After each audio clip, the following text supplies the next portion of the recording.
Informe Enigma, en el 102.7 de la FM. Radio Platja d'Aro, con Jorge Ríos. ¿Quieres apoyar a Informe Enigma? ¿Quieres que siga creciendo? Ahora puedes hacerlo. Tan solo tienes que ir a la interfaz principal de Informe Enigma en iVoox y entrar en la opción habilitada en azul que pone Apoyar. Una vez aquí, escoge la opción que mejor se adecue a ti. Muchas gracias por tu apoyo.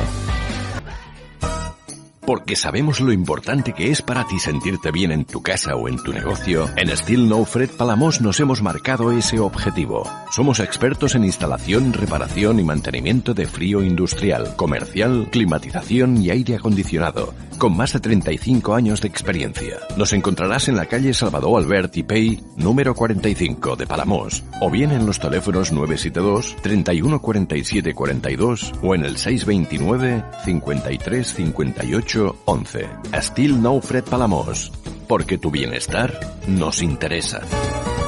Este espacio está patrocinado por Verde Limón Palamós.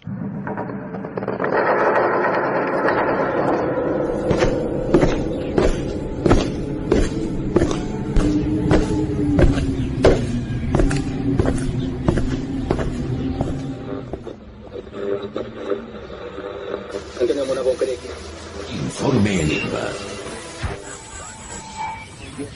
Jorge Ríos. Jorge Ríos. Informe Enigma.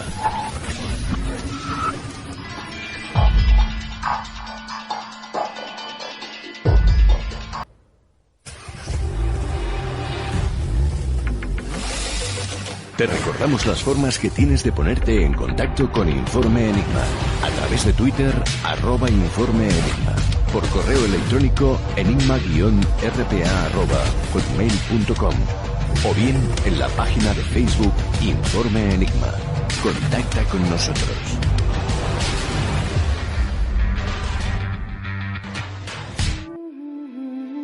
Cuando hablamos de fantasmas y brujería, existen todo tipo de historias que varían desde casos terroríficos a simples anécdotas. Existen escépticos que no creen en la presencia de lo inexplicable ni de lo paranormal. Sin embargo, por otro lado, encontramos a personas que encuentran difícil negar estos fenómenos debido a lo que han vivido en carne propia. Hoy de nuevo recorreremos calles y callejones, casas y casos, cuevas y bosques, donde las leyendas se dan cita prácticamente a diario. Hoy de nuevo volvemos a viajar hacia el sur para ser partícipes de las historias que se esconden tras la penumbra de Málaga misteriosa.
Nos adentramos en la parte más misteriosa de nuestra geografía. En este caso, nos adentramos en la ciudad de Málaga para conocer sus leyendas e historias, y lo hacemos de manos del investigador y escritor José Manuel Frías.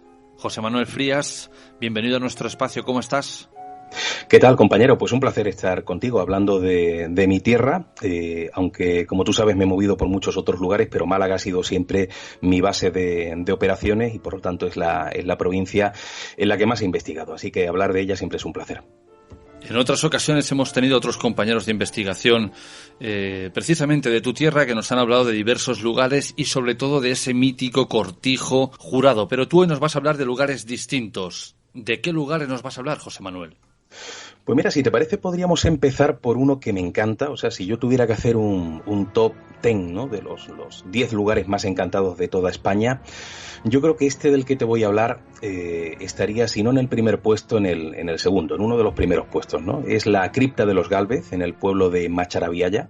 Estamos hablando de un pueblecito en la comarca de la Axarquía, al este de la provincia de Málaga, y un pueblecito con mucha historia. Fíjate, dicen que incluso el empedrado de las calles tiene 3 siglos de antigüedad, con lo cual, a pesar de que es muy pequeño, son apenas un par de calles, está completamente lleno de historia.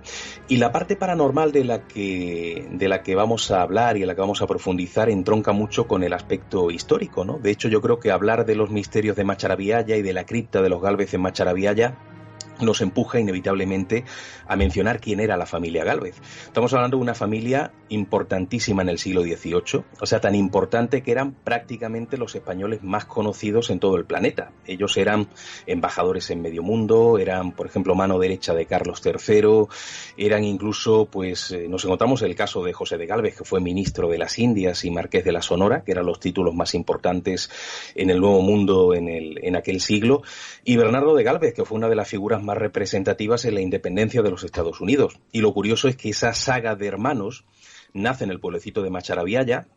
Hablamos de un pueblo humilde, en el seno de una familia humilde, pero ellos tenían tantas ganas de evolucionar que en muy poquito tiempo se convirtieron, pues, en lo más importante, ¿no?, de toda España. Pero a pesar del peso que ellos tuvieron a nivel social, económico, político, nunca se olvidaron de su pueblo natal. Ellos visitaban Macharabiaya de manera muy, muy frecuente, se encargaron de costear, por ejemplo, la canalización del agua, creación de carreteras, cimentación de edificios que no estaban en buen estado. Pero sobre todo hay un pasaje que, como digo, entronca con la parte paranormal, y es aquel en el cual los Gálvez van a Macharabiaya, se ponen delante de la gente del entorno, de los lugareños, y dicen: nosotros somos gente con mucho dinero, os vamos a dejar una cantidad importante para que la tengáis ahí un poco como un remanente, sobre todo pues de cara a que pudiera haber una catástrofe. En aquella época había muchos terremotos, epidemias, o bien a nivel físico, a nivel incluso de cultivo, como la filosera, ¿no?, que eso llegaba y arrasaba con todo, sobre todo con la economía local. Pero a cambio de ese dinero que os vamos a dejar para que lo tengáis ahí para cualquier problema que pueda surgir en años venideros, en décadas, en siglos, os pedimos solamente algo. El día que nosotros fallezcamos, la familia Gálvez, y seamos enterrados en la cripta que vamos a construir debajo de la iglesia de San Jacinto, en el propio pueblo de Macharabiaya, queremos que nos hagáis una misa perpetua el Día de los Difuntos, todos los años, de manera perenne. Bueno, aquel acuerdo se cerró. A fin de cuentas tampoco estaban pidiendo tanto, ¿no? A cambio de una cantidad importante de dinero, lo único que pedían era una misa anual. Y esa promesa, ese acuerdo, pues se va cumpliendo, ¿no? Y se va cumpliendo los primeros 50, 60 años, 70, pero llega un momento, no sabemos cuándo, que se deja de realizar la misa. O sea, la gente se olvida de esa promesa, se empieza a incumplir, y parece que a partir de ese momento la actividad paranormal en la cripta pues empieza a florecer, empieza a germinar, y mucha gente empieza a vivir lo imposible. Todo esto estoy hablando desde hace muchísimas décadas. Yo vengo investigando este caso desde hace 20 años y mucha gente del lugar pues me ha asegurado haber vivido experiencias extrañas en la cripta, estar allí dentro sin que haya nadie y escuchar ruidos extraños, pasos, como visiones de gente que pasan por delante y que desaparecen de golpe, incluso cosas tan físicas como, por ejemplo, que uno de los bancos de la cripta se desplace completamente solo, incluso llegando a golpear el lado contrario de lo que es el recinto, ¿no? Luego, además, para colocar ese banco en su sitio, han hecho falta 2 personas. Hablamos de bancos que no se mueven precisamente con una racha de aire. Pero sobre todo hay un caso que es muy llamativo, porque sería un poco lo que yo catalogo como la figura del testigo puro, ¿no? El testigo, o sea, la persona que va a un lugar donde ocurren fenómenos extraños sin saber qué ocurren, con lo cual no va condicionada. Tú sabes que cuando alguien va con miedo a uno de estos lugares, puede incluso confundir un fenómeno natural y pensar que es un fenómeno paranormal, ¿no? Desde un reflejo de un coche hasta el ruido que hace una paloma o una rama al crujir, porque vas con el miedo en el cuerpo. Pero el testigo puro no. Y en este caso, Estamos hablando de una cuadrilla de obreros de Sevilla que es contratada por el Ayuntamiento de Macharabiaya para que realicen unas reformas en la cripta, sobre todo enfocada al suelo, ¿no? Cambiar el suelo, que estaba en muy mal estado. Y claro, nos encontramos allí con 3 obreros que estaban a plena luz del día, no sé si era las 6 de la tarde, o sea, una hora en la que no es que no pasen fenómenos extraños, que pasan igualmente, pero se perciben menos, ¿no? Se puede controlar menos el ruido, la luz, uno está más entretenido. Pero estaban allí trabajando cerca de la puerta de entrada, la única puerta de acceso, estaban picando en el suelo y de pronto levantan la vista porque ven al fondo de la cripta, donde está el altar, pues una serie de personas, 5 o 6 personas, que surgen del lado izquierdo de la propia cripta, que empiezan a caminar por delante, tenían como unos ropajes muy antiguos, y bueno, aquellos obreros se quedaron muy extrañados, pero llegaron a pensar en ese momento que eran, pues, no sé, gente del pueblo, disfrazada, que se hubieran colado por la parte posterior por algún motivo, pero lo que no sabían aquellos obreros es que no había ningún tipo de puerta posterior, la única puerta la tenían justo al ladito. Bueno, esos 5 personajes empiezan a caminar, desaparecen por una esquina a mano derecha y cuando los obreros van rápidamente para allá para ver qué es lo que ha ocurrido, descubren que no hay absolutamente nadie. O sea, cuando giran a mano derecha lo que ven es una pared, un ventanal muy grande, antiguo, y unas estatuas representativas de la familia Gálvez, con lo cual se quedaron tan aterrados, que a mí me contó el alcalde, y esto no es ningún tipo de broma, que soltaron en ese momento las herramientas, se fueron para Sevilla y no regresaron ni siquiera a cobrar la parte proporcional del trabajo que habían realizado. O sea, pasaron tanto miedo que no quisieron regresar a Macharabiaya, cosa que a mí me parece normal. Yo siempre lo digo, he conocido personas que han necesitado de tratamiento psicológico cuando se han enfrentado a un fenómeno extraño, pero sobre todo porque vivimos en un mundo donde cuando hay un niño que empieza a creer en este tipo de cosas o a interesarse, ¿no?, con esa curiosidad tan propia de los niños que luego lamentablemente los seres humanos vamos perdiendo cuando nos hacemos mayores, empiezan a plantearse la posibilidad de que existan seres extraños, fantasmas, ovnis, y tanto la familia como la sociedad los van machacando. O sea, le van diciendo que los ovnis no existen, que los fantasmas no existen. Claro, cuando ese niño va creciendo y de pronto se enfrenta en algún momento de su vida a aquello que le habían dicho que no existía, pues todos sus esquemas se tambalean, ¿no? Y en ocasiones es necesario un tratamiento psicológico o un tratamiento psiquiátrico, ¿no? Por eso yo no soy partidario de intentar convencer a un niño ni de la realidad del fenómeno paranormal ni tampoco negarles esa posibilidad, ¿no? Que eso ya vaya en la evolución de cada cual. Pues el caso es que aquellos obreros lo pasaron muy mal. Pues allí en la cripta mucha gente ha vivido ese tipo de fenomenología, con lo cual hablamos de un lugar muy, muy activo, una especie de caso redondo donde nos encontramos con fenómenos actuales que parecen que son una especie de detonante de aquello que ocurrió a nivel histórico en el pasado, de gente que ha sido allí enterrada, de una promesa que no se ha incumplido y que por lo tanto se ha provocado la fenomenología paranormal que hoy día está viviendo muchísima gente dentro de la cripta. José Manuel, sabiendo que esta familia Gálvez parece que tiene una especie de apego personal con aquel lugar, sabiendo que quizás estos fenómenos de índole desconocida se dan cita allí por esa promesa incumplida, las autoridades actuales, las autoridades locales, ¿no han hecho nada por retomar esa promesa? Pues mira, este detalle es muy importante porque, claro, te he hecho un resumen, ¿no?, de la historia, pero hay algo que llama la atención, ¿no? En realidad la promesa se componía de 2 factores, no solamente el hecho de que les hiciera la familia, que es la gente del pueblo, los lugareños, una misa anual, sino también que no se enterrara en la cripta nadie que no fuera de la familia Gálvez. O sea, estamos hablando no de una cripta que pertenezca a la iglesia, sino una cripta completamente privada. Y es cierto que la misa se empezó a retomar hace algunos años, porque yo empecé a tocar esta historia en mis libros y mis reportajes, creo que fue en el año 2002, y bueno, después de darle tanta cancha al asunto, el ayuntamiento se entera de la historia, ellos no sabían la historia de esa promesa incumplida, y en un momento determinado pues deciden retomarla, un poco en base a todo lo que yo había ofrecido también en medios de comunicación, ¿no? Y se retoma la misa. Y es cierto que la fenomenología paranormal se empieza a atenuar, pero no termina de desaparecer. ¿Por qué? Pues porque también se incumplió la otra parte de la promesa. Desde hace muchas décadas la gente del pueblo ha empezado a enterrar a sus difuntos dentro de una cripta que es privada. Tan privada como podría ser como que tú o yo nos compremos en un cementerio un panteón para que sea para nuestra familia y para nosotros, y que ahora venga el vecino y entierra allí a su abuelo. Pues eso ha ocurrido en Macharabiaya y concretamente en esta cripta. Mucha gente ha empezado a enterrar, ya digo, desde hace 40, 50 años y no más, a personas que no tienen ningún tipo de relación con la familia Gálvez. De hecho, se está planteando la posibilidad legal de sacar a todas aquellas personas de allí y enterrarlas en el cementerio municipal. Con lo cual, la fenomenología que se sigue manifestando posiblemente ahora estaría relacionada no tanto con la promesa incumplida de esa misa anual, que ahora sí se está haciendo, o por lo menos se ha estado haciendo hasta hace poco. Yo entiendo que se sigue realizando, pero sí se ha incumplido una segunda parte de la promesa. Hay gente allí enterrada que legalmente no debería estar y, por lo tanto, posiblemente eso sea lo que provoca que la familia Gálvez siga sin descansar tranquila y que esa fenomenología siga estando enconada dentro de ese enclave que es la cripta de los Gálvez.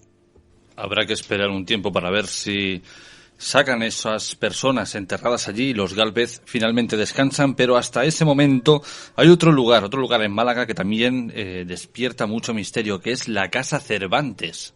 A mí me encanta la Casa Cervantes porque es un sitio que también nos muestra uno de esos casos redondos, ¿no? Porque no es lo mismo ir a un enclave donde te cuentan que han pasado muchas cosas extrañas, pero no lo puedes relacionar con nada del pasado, te encuentras un poquito ahí a ciegas, o lugares donde han ocurrido hechos muy trágicos, pero no ocurre fenomenología paranormal alguna, ¿no? Pero aquí nos encontramos también con algo parecido a la cripta de los Gálvez y en este caso la historia nos hace viajar al pasado. Tenemos que viajar unos 200 años atrás. De hecho, aquel lugar se llama Casa Cervantes porque era un lugar de hospedaje en el pasado y se supone que Miguel de Cervantes, en su época como recaudador de Hacienda, estuvo hospedado allí.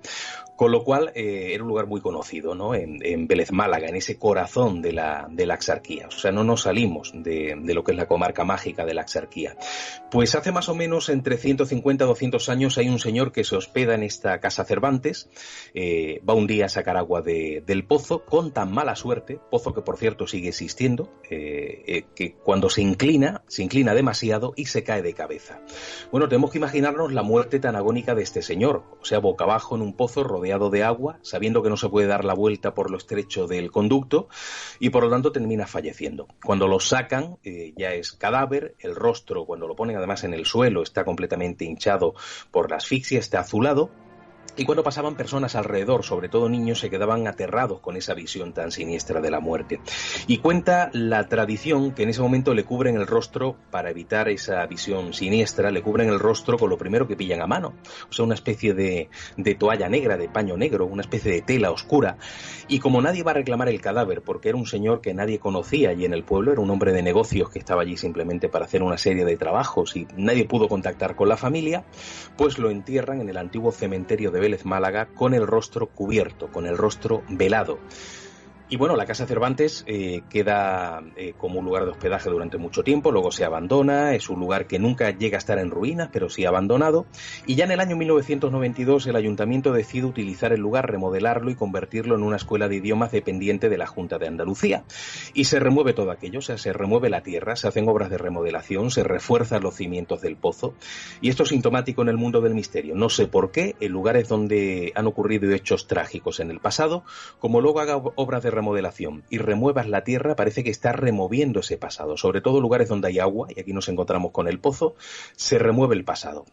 Bueno, empieza a funcionar, empiezan a poner incluso de noche la presencia de un policía todas las noches para que vigile el interior del edificio porque había material muy valioso y de pronto los policías se empiezan a dar cuenta de algo que ya era un poco vox populi entre la gente del pueblo porque claro, el resto de trabajadores, limpiadoras y demás ya percibían que en el edificio se escuchaban ruidos extraños, se veían movimientos de objetos, pero bueno, eso ocurría de día y lo achacaban a veces al caos, ¿no? del funcionamiento de aquella escuela de idiomas, ¿no? O sea, intentaban buscarle una explicación natural. Pero claro, de noche solamente había un policía dentro del edificio, el edificio completamente cerrado. Y el primer testimonio me llega de manos de un agente que estaba una noche sentado en el patio, tenía el pozo justo al frente, a mano derecha, está leyendo tranquilamente una revista y de pronto ve que algo pasa por su campo de visión. Levanta la vista y lo que ve es un personaje vestido de negro, con ropajes como muy antiguos, y que de pronto empieza a hacer un recorrido por el patio. A todo esto el policía paralizado de terror, porque sabía que nadie había podido entrar dentro del edificio y mucho menos surgir de esa esquina del pozo. Y cuando ese personaje pasa por debajo de una de las numerosas luces, bombillas que hay en el patio, el policía se da cuenta de que donde debería haber un rostro no había nada, era una negrura completamente completamente absoluta. Qué curioso, ¿verdad? En un lugar donde hay un señor que ha muerto en un pozo ahogado, le han cubierto el rostro con un paño negro y lo han enterrado eternamente en el cementerio de Vélez, Málaga. Bueno, ese personaje hace un recorrido, luego regresa al pozo y desaparece por completo. Bueno, testimonios como estos se han dado tantos que hay policías que empezaron a hacer su servicio en el coche, o sea, no querían entrar en la Casa Cervantes, preferían aguantar la reprimenda de sus jefes antes que poner un pie en este enclave. Y cuando toqué el tema en Cuarto Milenio, llevé conmigo a un agente de policía, Francisco Ortega, que él vivió una experiencia increíble, o sea, una noche en la cual ocurren fenómenos de todo tipo, ruidos extraños, movimientos de objetos. Él decide llamar refuerzo, llama a un compañero, con lo cual nos encontramos con la Casa Cervantes cerrada, 2 policías en su interior y de pronto surge la figura del hombre del pozo, de ese extraño personaje oscuro. Y claro, aquellos 2 policías, entre ellos Francisco Ortega, pensaron que era un delincuente que se había colado a robar y llegan a sacar el revólver y apuntar a aquel personaje y darle el alto. O sea, yo creo que ha sido una de las pocas veces en la historia de lo paranormal que la policía le da el alto a un fantasma. De pronto el personaje desaparece de golpe, ¿no? Dejando completamente aterrados a aquellos 2 agentes. Pues cosas como estas han ocurrido muchas allí, ya te digo, no solamente vigilantes de seguridad, o policías mejor dicho, que además tuvieron que quitar el sistema policial y poner alarmas porque ya la policía no quería entrar allí, nadie quería estar de noche, pero también el resto de empleados, vecinos que dan pared con pared a la Casa Cervantes y que de noche escucha cómo se mueven muebles, escuchan cómo saltan solas las alarmas en habitaciones que están cerradas y no puede entrar nadie, que por lo tanto son alarmas que para que salte tiene que haber un objeto bastante grande que se mueva, un cuerpo bastante grande, y que todo parece entroncar con esa muerte. Aquel hombre que murió en ese pozo, que su rostro fue cubierto y que supuestamente se sigue apareciendo. Yo lo que pienso es que aquí no hablamos de fantasma, hablamos más bien de lo que sería la impregnación ambiental, o sea, algo del sufrimiento de ese señor en el momento de la muerte se ha quedado impregnado en el pozo y lo que provoca es una especie de imagen que se repite una y otra vez, una vieja película, un bucle que se repite, y por eso esa figura no mira a nadie, no intenta relacionarse con nadie, porque si realmente existe el espíritu estará en otro lugar y ahí simplemente se ha quedado ese remanente energético del sufrimiento de aquel hombre que murió de manera completamente agónica dentro de aquel pozo. Sea o no un espectro, no sé si me gustaría estar en el pellejo de aquellos vigilantes de seguridad que se han topado con lo que sea esta figura fantasmagórica. Pues yo no sé si me gustaría estar en el pellejo, a veces pienso que sí, porque como investigador no he podido percibir en mi trayectoria como investigador, como persona sí, sobre todo en mi infancia y mi adolescencia he vivido algún que otro fenómeno curioso, pero como investigador, al haberme dedicado al ámbito periodístico, he vivido pocas cosas, no suelo ir de noche a los lugares. Entonces a veces pienso que sí, que me gustaría vivirlo para experimentar ese tipo de experiencias, y a veces pienso que no, que quizá eso me ocurriría, me quedaría paralizado, saldría corriendo, ¿no? O sea, ando un poquito ahí como tú, que no sé exactamente si me gustaría vivirlo o no, pero como mínimo me gusta conocerlo de terceras personas, ¿no? Haciendo un poco esa labor de cronista de lo insólito. Como veis, querida audiencia, tenemos diversas situaciones, diversos casos y casas. Hemos empezado con la cripta de los Gálvez, ahora la casa de los Cervantes, y para terminar nos adentramos en una cueva, un lugar mágico por excelencia. Y tampoco nos salimos de la Axarquía, porque muy cerquita de Macharabiaya, muy cerquita de Vélez, Málaga, se encuentra Rincón de la Victoria, un pueblo costero maravilloso y que entre otros muchos encantos tiene una cueva, la famosa Cueva del Tesoro, que es una maravilla a nivel geológico. Estamos hablando de la única gruta marina en España, y creo que solamente hay 2 más en todo el mundo, visitable, o sea, acondicionadas para el turismo y que han sido horadadas por el paso del agua a lo largo de millones y millones de años, con lo cual la formación que tiene es muy curiosa. Los niños cuando van en excursiones del colegio lo disfrutan mucho porque hay piedras que parecen como, no sé, un águila, por ejemplo, descendiendo, y algunas otras formaciones curiosas, ¿no? Con ese capricho, esas formaciones caprichosas que le ha dado el roce del agua a lo largo de millones de años. Pero se llama Cueva del Tesoro porque se supone que allí hay un tesoro escondido por 5 reyes maometanos en una época cercana a la Reconquista cristiana, pero también tiene otro nombre, que es el de la Cueva del Suizo, y esto tiene relación con su fantasma. ¿Quién era el suizo? Bueno, en el siglo XVII, en el siglo XVIII, allí acudían muchos buscadores de tesoros intentando localizar ese tesoro de los 5 reyes maometanos. Lamentablemente no trabajaban con pico y con pala, o sea, lo hacían poniendo barrenos y destrozaron buena parte de la cueva. O sea, hoy día se puede visitar una quinta parte, pero de entre todos los buscadores de tesoros, el personaje Francisco Antonio de la Nari, el suizo, que era un hombre que además venía de Suiza, que se autocalificaba, repito, como buscador de tesoros, ha sido el más famoso. En ese siglo XVIII 18 llega este hombre a la cueva, lo toma un poco como su hogar, y era un hombre que resultaba un poquito desagradable a la gente del entorno. Le tenía mucho respeto, mucho miedo, porque aparte de que era un tipo muy voluminoso, que tenía una barba muy poblada, iba siempre con la ropa rasgada, con el roce de las piedras, o sea, no se cambiaba cuando salía a la calle. Y luego era muy antisocial, no le gustaban las relaciones personales. Él solamente se relacionaba con los venteros de la zona y porque no le quedaba otra que ir a comprar comida a esas ventas, ¿no? Pero luego se encerraba en la cueva.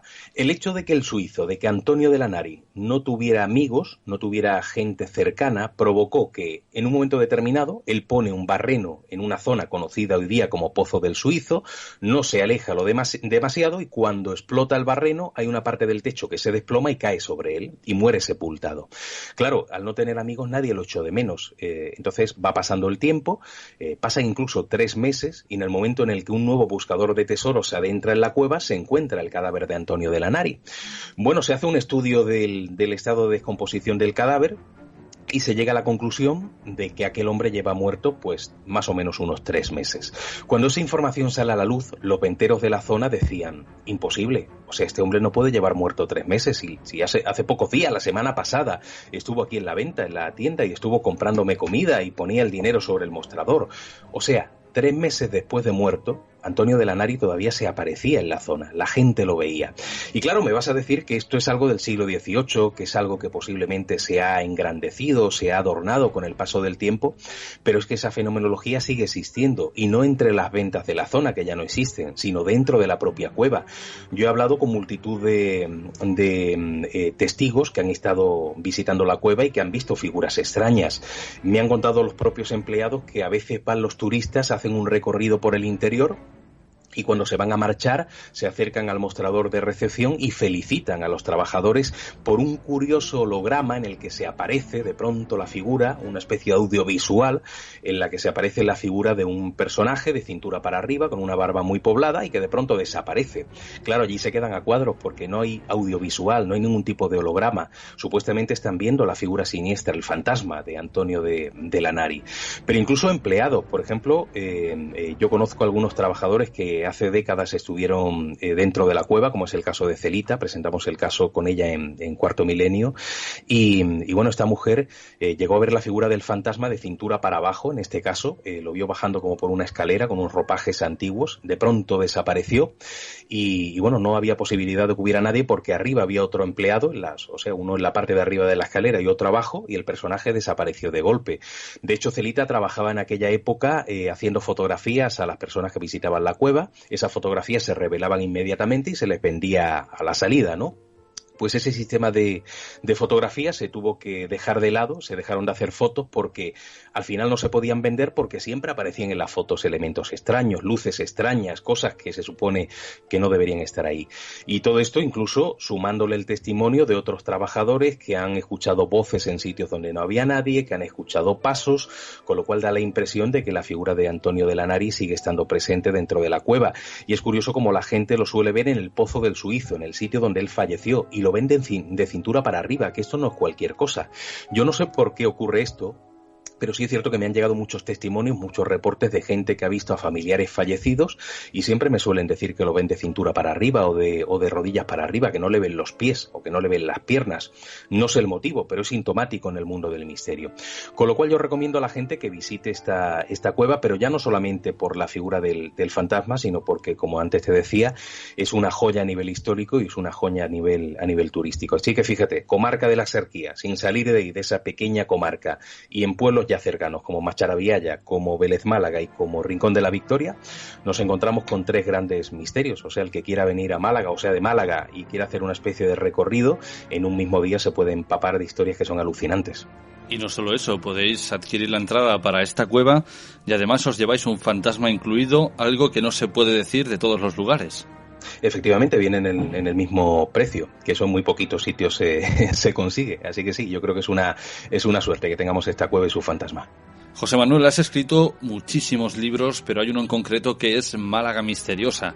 Háblanos un poco de él y dónde puede adquirirlo la gente, más que nada por si quieren profundizar en estas historias que tú nos has relatado brevemente hoy en nuestro espacio.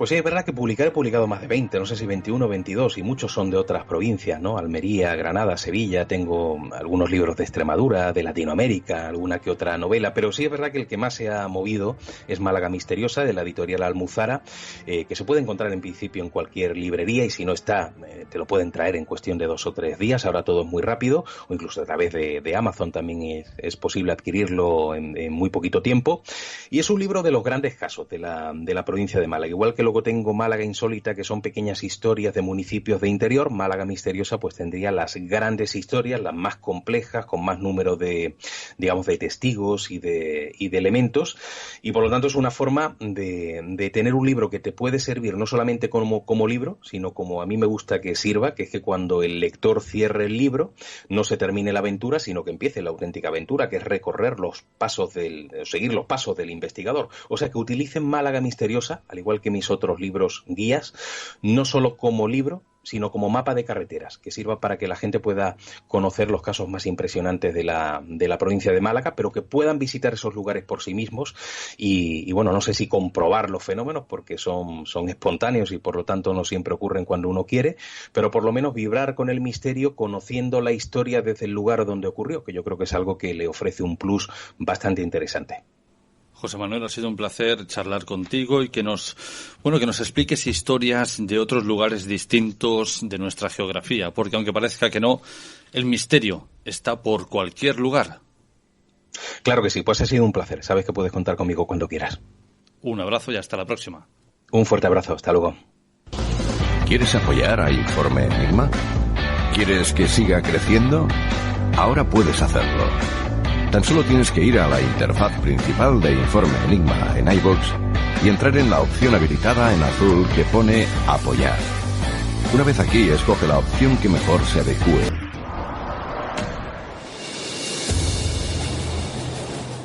Octubre de 1492. Cristóbal Colón descubre América. Es su momento de triunfo, ganando su lugar en la historia. Pero la epopeya de Colón no acaba aquí. Mucha gente desconoce que cruzó el Atlántico otras 3 veces. Y lo arriesgó todo. Su fortuna, su reputación, incluso su cordura. ¡Ábreme, te digo! Su último viaje fue su apuesta más atrevida. El increíble viaje definitivo hacia lo desconocido, más allá de los límites de los mapas. Si hubiera sido alguien que en 1492 no hubiera hecho algo que eclipsara todo lo demás, lo consideraríamos uno de los viajes más importantes de todos los tiempos. Es una batalla contra los elementos, los pueblos nativos e incluso su propia tripulación. Es un viaje asombroso y ha sido olvidado totalmente. Pocos saben que el hombre que descubrió el Nuevo Mundo acabó arruinado, náufrago y destrozado. Y para adentrarnos en la vida de este personaje tan mítico, tan popular como es Cristóbal Colón, y del cual conocemos 1001 versiones, esta noche nos visita nuestro compañero José Luis Jiménez. José Luis Jiménez, ¿cómo estás? Hola Jorge, buenas noches. ¿Cómo llevas este confinamiento? Bueno, ya empezamos la desescalada. Sí, bueno, esta desescalada, yo no sé el nombre que le han puesto, si es el más correcto o idóneo, porque bueno, es como que te dan de comer a medias, ¿no? Que te quedas con hambre. Pero bueno, es lo que hay de momento, hasta que no se demuestren si realmente estas medidas son las idóneas o no, pues lo que tenemos es eso. Entonces no vamos a arriesgarnos a que pues por alguna cosa que se haga mal y alguna negligencia pues hayan más muertos, ¿no? Y más contagiados. O sea que es preferible aguantarse un poquito más y estar más seguros cuando salgamos.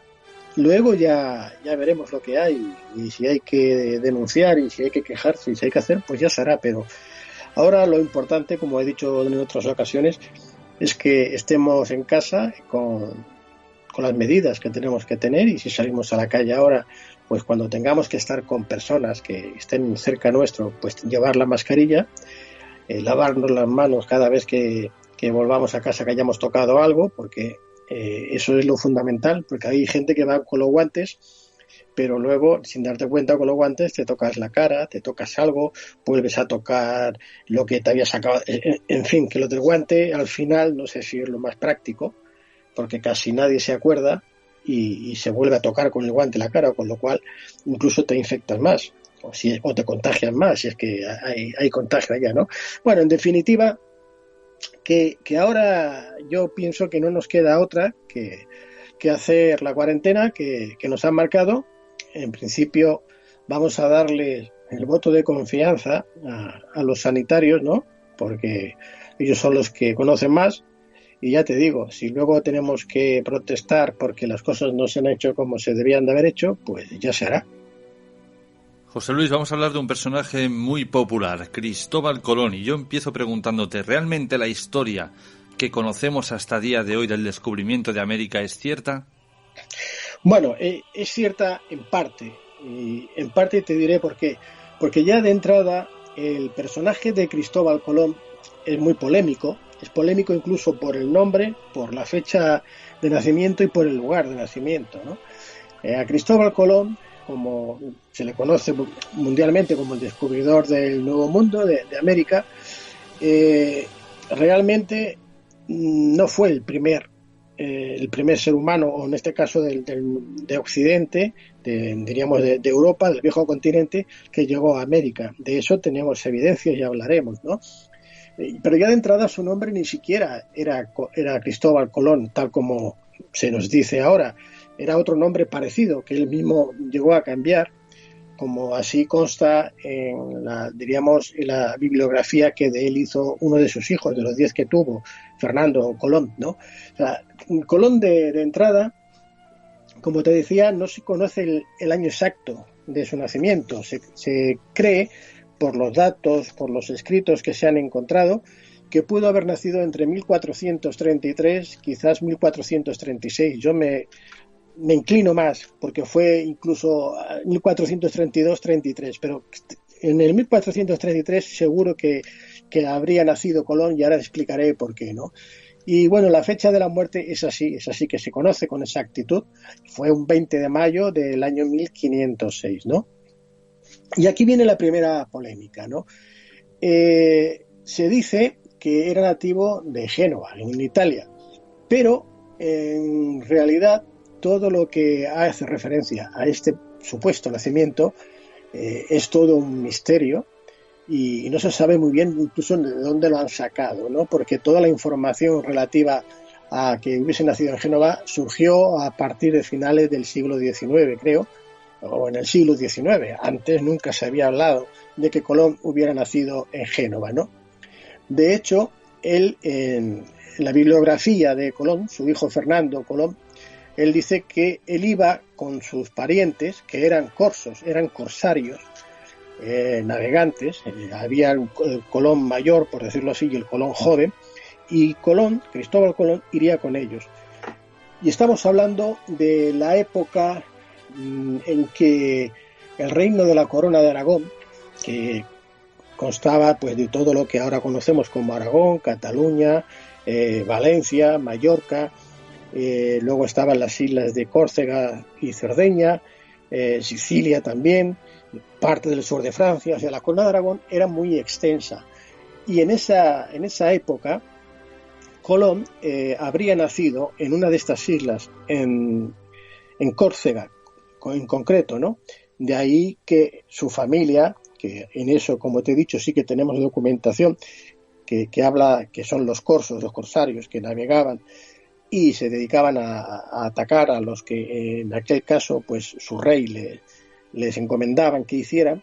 Hablan de un ataque precisamente que Colón, como capitán de la nave donde iba, tenía que realizar en Túnez, y habla de su rey, que era un rey que había sido puesto por entonces la Generalitat de Cataluña, puesto que Cataluña pertenecía a la Corona de Aragón, pero el rey de la Corona de Aragón era otro. Y el nombre de este rey, que ahora no haga memoria, te lo diré, él estaría Colón al mando de este rey, ¿no? Por eso, y bueno, él ahí menciona, porque este es un escrito del propio Colón, que él lo hace años después cuando se dirige a los reyes católicos, a Isabel de Castilla y a Fernando de Aragón, de la corona de Aragón, Fernando II, el conocido como el rey católico. Él, años después, cuando les va a ir a pedir el auxilio para realizar la empresa de descubrir el nuevo continente, les menciona que él había estado luchando precisamente a las órdenes de ese rey, que por lo tanto era de la corona de Aragón. Por eso es por lo que en muchos escritos historiadores hacen referencia a que Colón era catalán, en el sentido porque pertenecía a la corona de Aragón y porque él había escrito en varios de sus cartas, sus escritos, varias palabras o escritos incluso en completo catalán, ¿no? Pero hay otros datos que quizás pues serían tan importantes o más que los escritos en catalán, porque él también hablaba en gallego, escribía en gallego e incluso escribía y hablaba en portugués.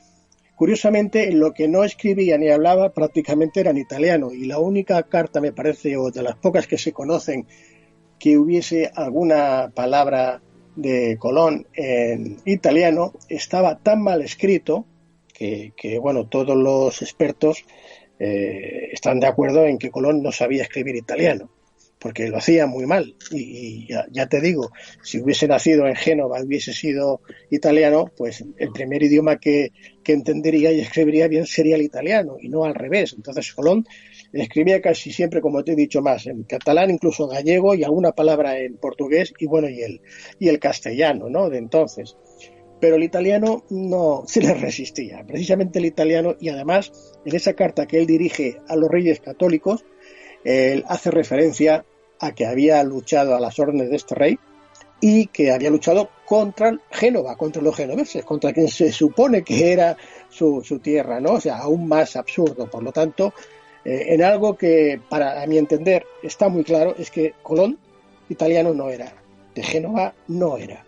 Y casi con toda probabilidad era de Córcega, era un corso. Además de que, como te digo, y por las referencias que su propio hijo en la bibliografía hace de él y de su familia, eran de esta isla, que los parientes eran un apellido Colón o Colón, no era Colón exactamente, sino que era como en catalán Colom, ¿no? Y se lo cambió y se lo dejó solo en Colón, precisamente porque no quería que lo reconocieran de esa época de corsario. Ese era el motivo por el que luego incluso en las cartas no vamos a ver que él firme con su nombre de Cristóforo Colombo, como dicen los italianos, porque según los italianos se llamaba Cristofore Colombo, ¿no? Y él nunca ni firmó, ni lo llamaron Colombo, en ningún caso, ni hay ningún dato de que él hubiese en algún momento se hubiera referido él a su familia como Colombo, como Coulomb en catalán, o sea, escrito como C-O-L-O-M, Coulomb, que se pronuncia así, pero se escribe Colomb, sí, y como Colón con N, ya finalmente fue el nombre que él mismo adoptó para diferenciarse de ese Coulomb francés, en este caso corso, de Córcega, por este motivo que acabo de explicar. Y bien, y digo esto porque así entenderemos cómo va a llegar él a descubrir América, ¿no? Colón, como te he dicho antes, él conocía el portugués y también por la cercanía de Portugal el gallego.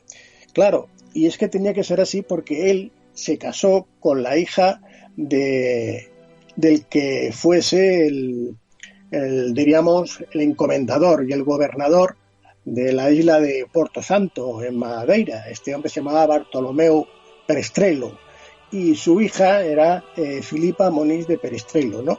Entonces, cuando Colón llega a Portugal y conoce a la hija de este hidalgo, que era un navegante portugués muy conocido, ¿no? Él aquí va a tener una información privilegiada. Va a conocer a unos navegantes, unos náufragos que llegan hasta allá, que posiblemente eran descendientes ya de los caballeros templarios, que ahora hablaremos de los caballeros templarios, y le cuenta la existencia de esta tierra, ¿no? De esta tierra que está más allá, y seguramente incluso le facilita alguna especie de mapa, puesto que Colón tenía tenía mapas, aunque hablan de un mapa que se había realizado por unos cartógrafos en Mallorca, pero él tenía otros datos porque conocía la distancia casi exactamente que había desde España, en este caso, hasta América, ¿no? ¿Y por qué lo sabía? Pues fíjate, porque cuando él va a hacer la travesía, tuvo en un momento dado que apuntar en su cuaderno, donde anotaba todo lo que ocurría, apuntar menos millas de las que recorría para que los marineros que iban con él no sospechasen, porque no podían pasar de un tiempo de estancia con él. Y esto es debido porque cuando Colón llega a la corte de los reyes católicos, y bueno, el rey Fernando no le hacía mucha gracia a Colón por todo el tema que te comenté al principio, que él había participado en ataques, ¿no? Incluso se supone que también había incluso llegado en un ataque a las costas de Barcelona. Así que el rey Fernando II, rey católico, no le hacía muchas gracias a Colón. Por eso Colón tuvo que ir casi y exclusivamente con la reina Isabel de Castilla, a la que sí que todo lo que le hizo firmar que todo lo que encontrase y descubriese sería para el reino de Castilla, para Isabel, y no para de la corona de Aragón, y no para Fernando, ¿no? Aquí vamos a ver que se van a producir intereses, se van a haber enfrentamientos en este sentido. Incluso el rey Fernando va a hacer lo posible por eliminar a Colón. Y bueno, esto viene a cuento porque te decía que tuvo que apuntar o comunicar que había recorrido menos millas de las que realmente había recorrido. Y es que cuando Colón, como te decía, llega a la corte de los reyes católicos para ofrecer esta empresa, ¿no? Ellos le ofrecen 3 carabelas que en aquellos tiempos, estamos hablando del año 1492, hay que recordar que en aquel año al principio se había conquistado el reino moro de Granada, y entonces allí se había producido una especie de desobediencia al rey, y había un documento, que este documento lo vamos a conocer con el nombre de la Orden de la Real Provisión, que con este nombre se hace referencia a una orden de los reyes católicos a determinados vecinos de la villa de Palos de la Frontera, de donde luego veremos que según la historia partiría. Y en esta orden se le ordenaba a estos vecinos de este lugar, de Palos de la Frontera, que se pusiesen a disposición de Colón, que les prestasen, ¿no? 2 carabelas totalmente armadas y aparejadas. Bueno, para que veamos lo que decía esta Real Orden y entender lo que decía de las millas, lo voy a leer como está, porque esto está en un archivo de las Indias, el Archivo General de Indias, creo que está en Sevilla, y lo leeré con el castellano antiguo de entonces, y luego ya lo traduciremos a la actualidad, ¿no?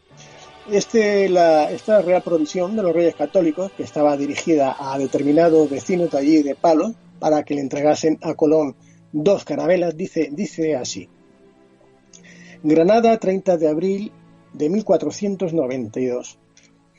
Bien sabedes, como por algunas cosas fechas cometidas por vosotros en deservicio nuestro, por lo del nuestro consejo fuisteis condenados a que fuésedes obligados a no servir 2 meses con 2 carabelas armadas a vuestras propias costas e expensas, cada cuando doquier que por no vos fuese mandado so ciertas penas, según que todo más largamente en la dicha sentencia que contra vosotros fue dada se contiene. E ahora, por cuanto nos habemos mandado a Cristóbal Colón que vaya con 3 carabelas de armada como nuestro capitán de las dichas 3 carabelas para ciertas partes de la mar oceana sobre algunas cosas que cumplen a nuestro servicio, nos queremos que lleve consigo las dichas 2 carabelas que con así nos habéis de servir. Bueno, este párrafo está extraído de esta carta que, como te digo, está en el Archivo General de las Indias, el texto, más o menos, lo que quiere decir es lo siguiente, ¿no? Y además es muy esclarecedor, ¿no? Porque obliga a ciertos armadores a proporcionar 2 carabelas armadas a costa de dichos vecinos, así como se habla de una tercera carabela, es decir, Colón deberá partir con 3 carabelas completamente armadas, pero si nos fijamos en este texto que acabo de leer, dice lo siguiente, dice: fuisteis condenados a que fuésedes obligados a nos servir 2 meses con 2 carabelas armadas a vuestras propias costas e expensas. Es decir, que únicamente tenían la obligación de servir con las 2 carabelas por un periodo de 2 meses. Y bueno, este dato va a resultar en extremo revelador. Bueno, después de estos datos que acabo de mencionar, de comentar, ¿no? Bueno, pues resulta bastante imposible o inverosímil, ¿no?, pensar que Cristóbal Colón, que él conocía, de alguna forma, pensar que él no tenía conocimiento a dónde iba, que él desconocía la distancia, etcétera, es como muy inverosímil, ¿no? Seguramente que lo tenía que tener, por algún sitio tenía que tener esa información. ¿Y por qué? Porque él, como decía al principio, llegó a engañar a toda su tripulación con el número de las millas navegadas, indicándoles que eran muchas menos de las que realmente se habían navegado, a fin de que no se llegaran a amotinar y quisieran regresar a su hogar, pues como ya he comentado, en esta Real Provisión únicamente estaban obligados a servir con las 2 carabelas por el tiempo de 2 meses. Y claro, en este caso, solo alguien que conoce y sabe perfectamente la distancia existente entre la península ibérica y América se atrevería a poner en riesgo incluso pues su propia vida, ¿no? Pues bien, después de 2 meses y 9 días, es decir, el día 12 de octubre de 1492, Colón divisaría tierra en lo que hoy día conocemos como las Islas Bahamas. Bien, y esta sería la historia de la que tenemos constancia histórica y por escrito, ¿no? Pero, como decía antes, ¿fue Colón el primero en llegar a América? Bien, tenemos también otras pruebas físicas y que están documentadas que nos van a indicar de que no fue el primero, sino que ya habían llegado otros personajes, ¿no? Incluso hay una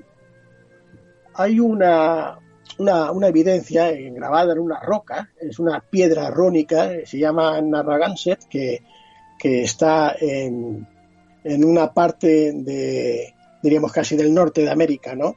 Y esta ya no es en la zona de Colón, pero en la década de los años 80, de 1980, pues ya en un periódico del diario de Boston Globe se hizo referencia a que se había descubierto en la bahía del nombre que he dicho, de Narragansett, que está ubicada al suroeste de Rhode Island, en los Estados Unidos, pues se encontró una piedra cuyas dimensiones eran aproximadamente de 2 por 1,5 por 0,80 centímetros, ¿no?, con unos caracteres de tipo rúnico antiguo y que, bueno, algunos investigadores manifestaron que era una prueba de la existencia de los caballeros templarios en América antes que Colón. Bueno, esta inscripción no deja de ser polémica, ¿no? Y bueno, yo incluso tengo alguna fotografía de esta piedra que incluí en mi penúltimo libro, en La Revelación del Animal Viviente, donde ya cuento con detalle esto que estoy explicando ahora de una forma más resumida. Y como te decía, esta piedra podría tener incluso una antigüedad mucho mayor a la llegada de Colón a América, pero en todo caso no haría referencia a los textos utilizado por la Orden del Temple, y por lo tanto yo aquí no podría demostrar que efectivamente se tratara de ellos, sino más bien quizás de los vikingos, que en aquellos lugares, en aquellos lares, unos siglos antes que Colón, posiblemente sí que hubiesen llegado y que por lo menos pues avalarían que los vikingos llegaron a esa parte del norte de América antes que Colón.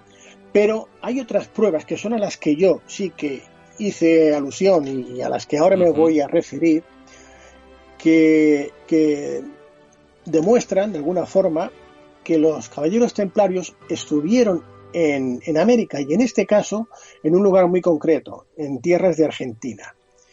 Y bueno, y hay varias pruebas. Y yo, antes de ir a Argentina, que estuve en el año 2017 precisamente en este lugar, que es un pueblecito del norte que hace frontera con Bolivia, se llama La Quiaca. Aquí hay una explanada en una altura de unos 3.500 metros sobre el nivel del mar. Es un lugar prácticamente desolado y se le conoce como la Laguna Colorada, porque allí las aguas residuales y de los glaciares, cuando se derriten los hielos y tal, pues forman esta laguna que por el color de la tierra se vuelve rojo, y entonces se le conoce como la Laguna Colorada. Pues bien, aquí hay unas rocas alrededor de esta laguna que cuando el agua se seca y es posible llegar hasta ellas, pues la sorpresa es que hace ya unos cuantos años, en 1960 aproximadamente, pues unos investigadores que anduvieron por allá descubrieron una especie de petroglifos grabados en estas rocas que no son ni más ni menos que dibujos e imágenes de los caballeros templarios. Por ejemplo, se ve a un caballero templario montado a caballo con la lanza y el estandarte, el baluarte que llevaban. Luego vemos varias cruces patés templarias, que la sorpresa mía fue descubrir cómo estas cruces templarias tenían una antigüedad en algunos casos de hasta 8.000 años, con lo cual, bueno, esto es otro tema que nos llevaría a hablar durante más tiempo, que en este libro yo ya lo explico con detalle, y de alguna forma también nos estarían indicando cómo los caballeros templarios no fueron los que inventaron o crearon esta cruz paté, sino que ya ellos la adoptaron en este caso sería de los dioses sumerios, de los Anunnaki.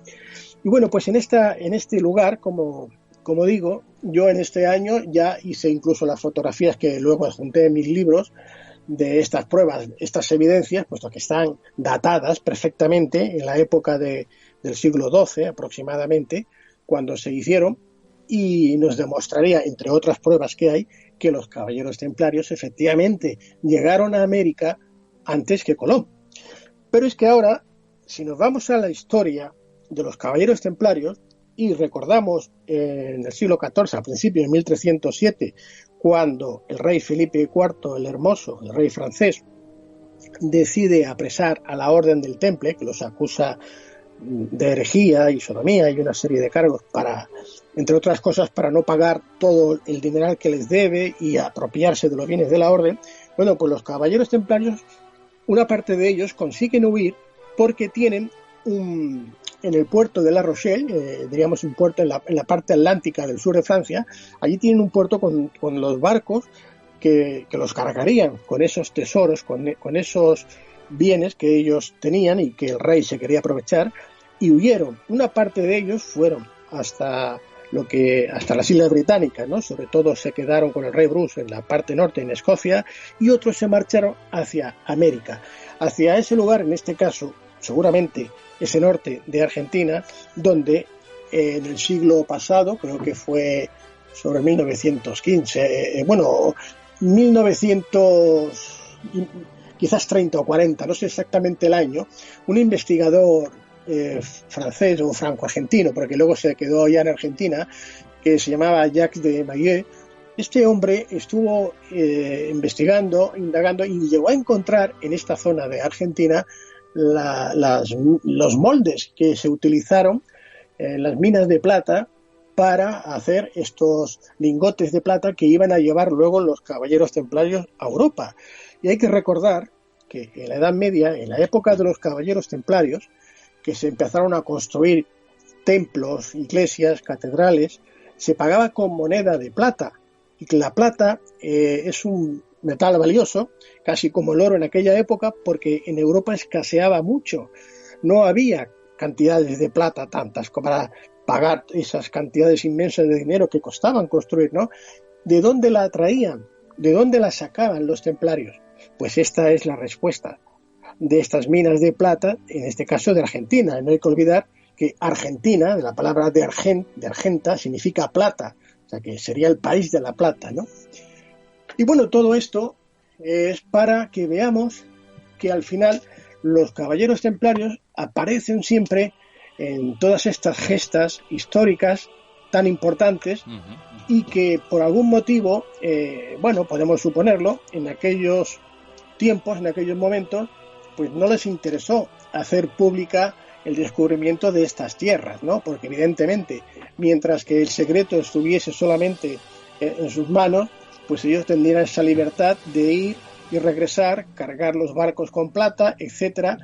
De hecho, no hay que olvidar que Colón, cuando consigue ya partir de Huelva, ¿no?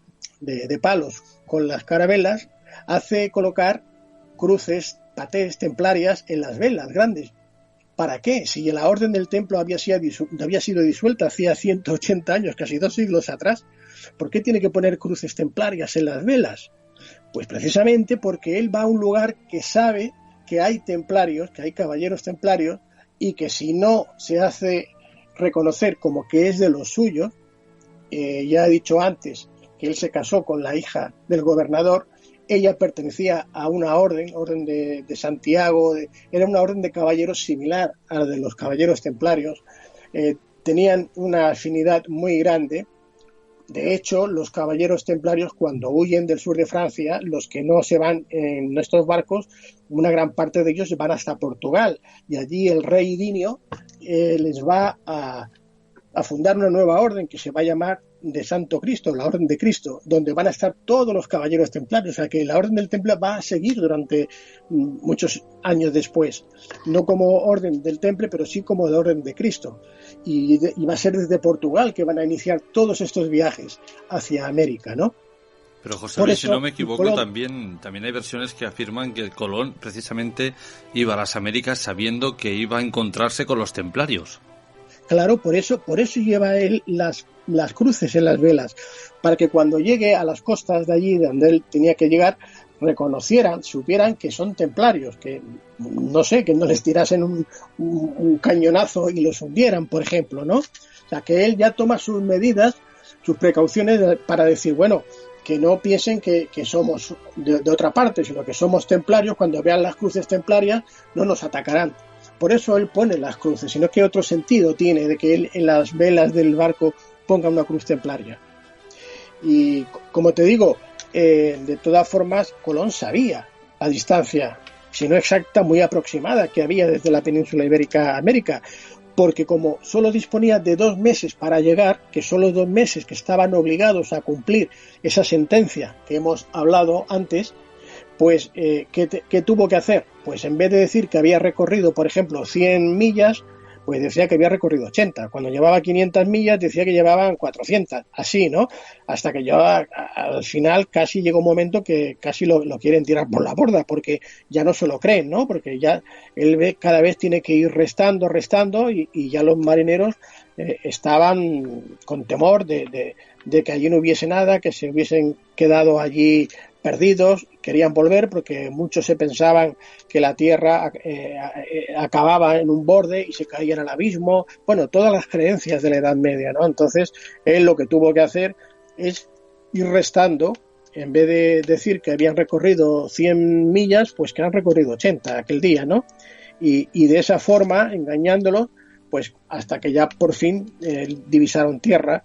El día 11, creo que fue por la noche, y a partir de ese momento ya no tuvieron problemas, pero él incluso, creo que fue a El Salvador, donde llegó primero, luego a la Española. Él no llegó a tocar tierra directamente al continente americano. Se pensaban que le habían tocado tierra firme en esta isla y no fue así, ¿no? Pero bueno, este fue el primer viaje. Luego haría 3 viajes más, y en fin, que Colón, de todas maneras, era un personaje muy especial en su época. Por alguna razón mantuvo oculto su verdadero nombre. Él ni siquiera firmaba con el nombre de Colón. Él ponía una X de Christopher, de Cristo, una T o una O, y luego ponía el almirante, o sea, firmaba así. quiero decir que él, de alguna forma, y lo sabemos por los escritos de su hijo Fernando, que fue el biógrafo de él, ¿no?, que él de alguna forma se sentía como un enviado de Dios, ¿no? Él era muy religioso, era súper religioso, súper católico. Entonces siempre todo lo que hacía, todo lo que veía que tenía que hacer, lo entendía como que era una misión que se le había encomendado a él, que él era el enviado, ¿no? Es muy curioso este hombre, como te digo. En fin, no sé, ¿qué más quieres que podamos comentar al respecto, Jorge? Hablando de Colón, José Luis, estoy seguro que ha llegado a tus oídos, igual que ha llegado al mío y al de muchísimas personas, estas versiones actuales sobre Cataluña que aseguran que Colón partió del puerto de Pals, en Gerona. Claro, esto es hay varias versiones. Como te he dicho al principio, está el que dice que era de Génova y en el siglo XIX, 1800 y pico, empezaron a sacar documentos que hablaban de una familia, Colombo, pero que no es el Colón. Luego hay otro en Galicia, creo que hacía referencia a un personaje que se llama Pedro Madruga y del que se hizo una investigación bastante acertada, creo, y que a mí ese me hace incluso dudar si realmente fuese gallego, ¿no? Pero hay otras cosas que no acaban de encajar. Y luego tenemos esta versión que yo te he dado de este Colón, que pertenecería a la corona de Aragón, pero porque justamente en esa época, fueron unos 150, no llegó a 2 siglos, que la isla de Córcega y Cerdeña perteneció a la corona de Aragón. Entonces, durante esa época, Colón estuvo sirviendo, llevó uno de estos barcos como corsario, ya te diré el nombre del rey cuando me acuerde, y ese es el motivo por el que él siempre se refería a su señor en catalán, porque claro, era el rey de aquí, de Cataluña, de la corona de Aragón, porque entonces Cataluña era parte de la corona de Aragón. Por ese motivo, ¿no? Si hubiese sido pues unos años después, o unos años antes, seguramente que hubiera sido genovés, porque después perteneció a Génova, ahora ya pertenece a Francia, pero eso es desde el siglo XVIII o XIX, pero en aquellas épocas, justo en ese paréntesis, era de la corona de Aragón-Córcega. Por lo tanto, es correcto decir que Colón pudiera haber sido, en este caso, catalán, pero por ese motivo, porque nació en Córcega y era corso. Bien, y tenemos luego documentación, hay escritos del propio Colón y de su hijo, como te digo, de Fernando, que habla de ese ataque que tuvo que hacer contra los genovenses, contra Génova, ¿no? Con el barco que iba dirección a Túnez, bueno, y el propio Colón se lo explica luego a la reina y al rey y a los reyes católicos, se lo cuenta en una carta. Y eso sí que es cierto, ahí sí que no hay ninguna duda, porque nadie va a negar la existencia de esa carta, de ese escrito, de lo que está contando Colón. Por lo tanto, sabemos que Colón se cambió el apellido, si era Coulomb o algo así, se lo dejó en Colón, porque no quiso, eso lo cuenta su hijo, Fernando, no quiso llevar el mismo apellido que esos corsarios, y luego ya él mismo ya no firmaba, como te digo, ni siquiera ponía... Él siempre firmaba como el almirante, ponía una cruz, una X de Cristo, ¿no? Porque como te digo, él siempre todo hacía referencia, ponía, creo que era una .s, luego otra vez .s, luego S, o sea, .s, en medio había una A como de AFA, era una firma un tanto jeroglífica, te diría, y ponía estas siglas y luego ponía el almirante. Esa es su firma, imagínate, ¿no? No ponía Cristóbal Colón, pero por este motivo, ¿no? Entonces, hay otros datos, como te digo, el de este personaje de Pedro Madruga, que coincidía en muchas cosas con Colón, y bueno, la verdad es que tiene más puntos de ser gallego que no genovés, ¿eh? Pero tenemos luego esta parte de, como te digo, de las cartas de Colón en catalán, de esa carta que él explica cómo era vasallo de este rey catalán y que luchó precisamente contra Génova, y hay otros datos también. Entonces, el hecho de que él escribiera catalán gallego, incluso portugués un poco. Bueno, lo de portugués está claro, se casó con la hija del gobernador de esta isla, de este Puerto Santo, ¿no?, de Madeira, y lógicamente tendría que hablar portugués, eso es evidente, ¿no? Su mujer es portuguesa, pues claro.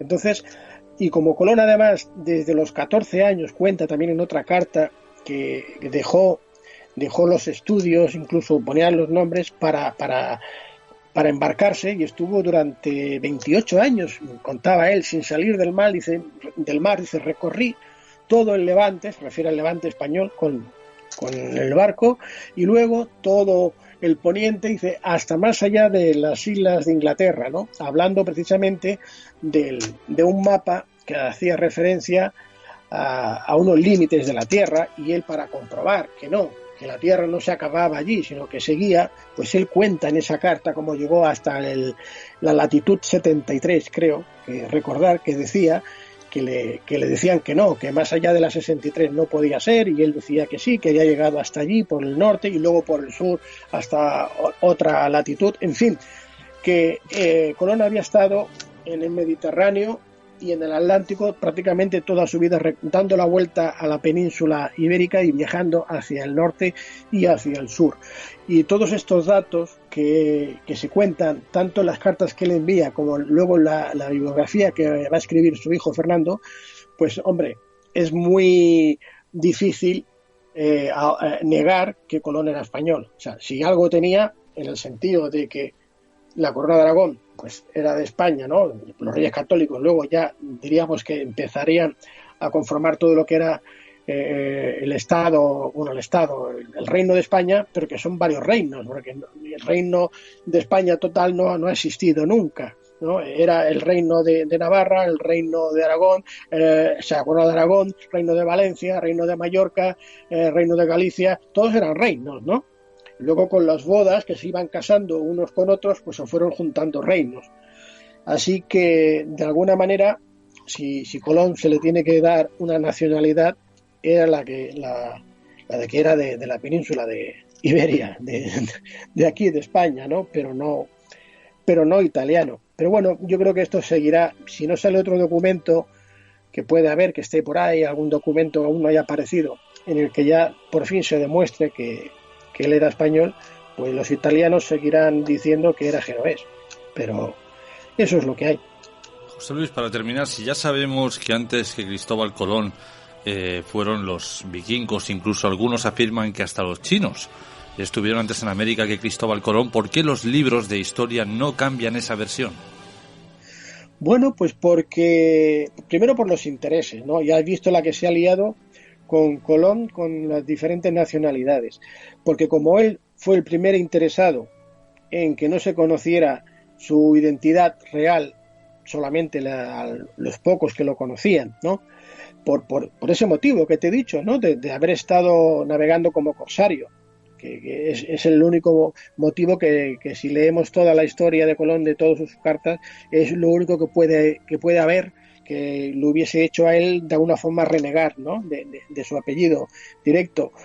Y luego, como pasó a ser el virrey de todas las tierras, a tener una riqueza tremenda, incalculable, que luego, fíjate, murió en la miseria, pero los descendientes de uno u otro hogar, todos querían pillar tajada, ¿no? Entonces unos empezaron a aportar pruebas de una cosa, otros de otra, y de alguna manera, si no existía una documentación probada ya de la llegada de otros pobladores, ya fuesen los vikingos, los chinos o quien fuera, pues no sé, no imagino que a nadie le beneficiaba remover todo eso y ponerse a demostrar algo que era difícil de demostrar, no imposible, pero sí difícil.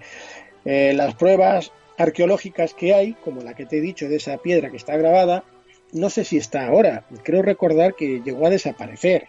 Entonces, se han dedicado incluso a hacer desaparecer pruebas, ¿no? O sea, imagina, ¿no? ¿Por qué? Pues porque, hombre, todas las naciones quieren tener siempre a los mayores héroes. Todas las naciones, todas quieren presumir de que sus hombres son los mejores, etcétera, ¿no?